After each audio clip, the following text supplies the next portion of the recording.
Yes, I'm here to talk to you today about how to make your course communication in Brightspace even better. I love coming to this conference. I know there's been 16. I've made 13 of them, and I think I've presented it like half of them. So I do like to be here. And I think this is an important piece of teaching is your course communication. With 30 years experience in Minnesota teaching, I've seen it. The art and science of teaching to provide significant learning for students really begins with designing quality courses. I think we'd all agree with that. I think course communication is one of the most important, as well as accessibility, technology integration, and course quality for assessment so that we have significant student learning. With so many forms of communication, it's critical for you to have a clear and effective communication plan using a variety of strategies for your course. So to be effective, communication really needs to be intentional.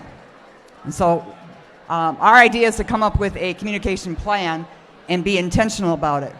The reason or reasons for the communication, the what and why, the senders and the receivers of the message, the audience, the who, the schedule for communication, the when, and the tools you can use to communicate is the how.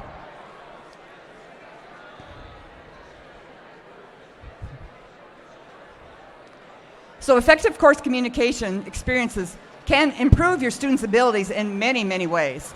These are just a few, such as they participate in the course community, perhaps deliver their best work, perhaps navigate the course more successfully, achieve your outcomes, do it in a timely manner, perhaps build your program or department reputation, all sorts of ways like that. There are various ways to communicate. Most of us are familiar with face-to-face and email. There's also texting and instant messaging. My favorite is, in D12, is intelligent agent and announcements. There's also frequently asked questions, which I use a lot through D12 too. So there's lots of ways. There's other ways to communicate, such as collaborative tools. Course discussions is a good way. Feedback on not just course and assignment, but your assessments.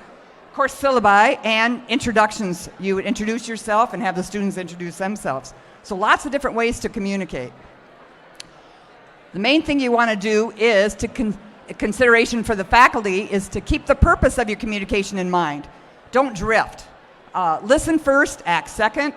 It's really okay to say, I don't know, but be careful with sarcasm. A lot of students don't get sarcasm. On a similar note, watch your sense of humor, okay? Because you can have some problems with that. Other things are always have the perspective be positive without criticizing anybody else's viewpoint.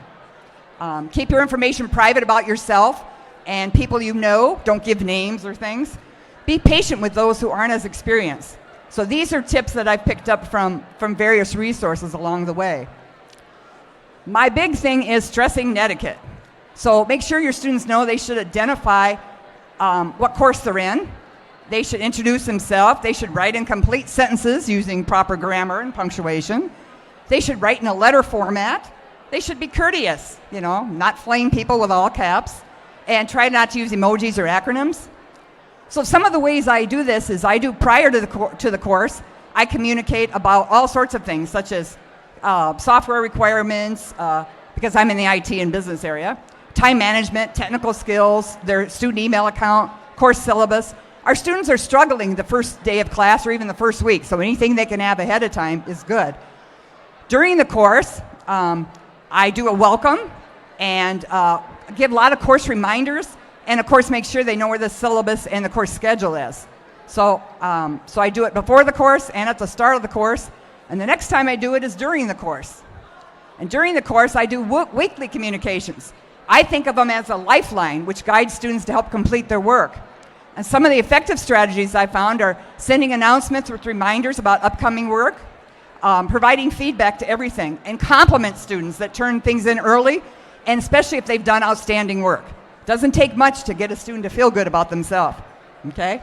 The final time to communicate is at the end of the course, and that could be a reminder to give feedback. It could be a reflection assignment in discussion or whatever, reminder to register, or anything else maybe they need in their major or study to continue on.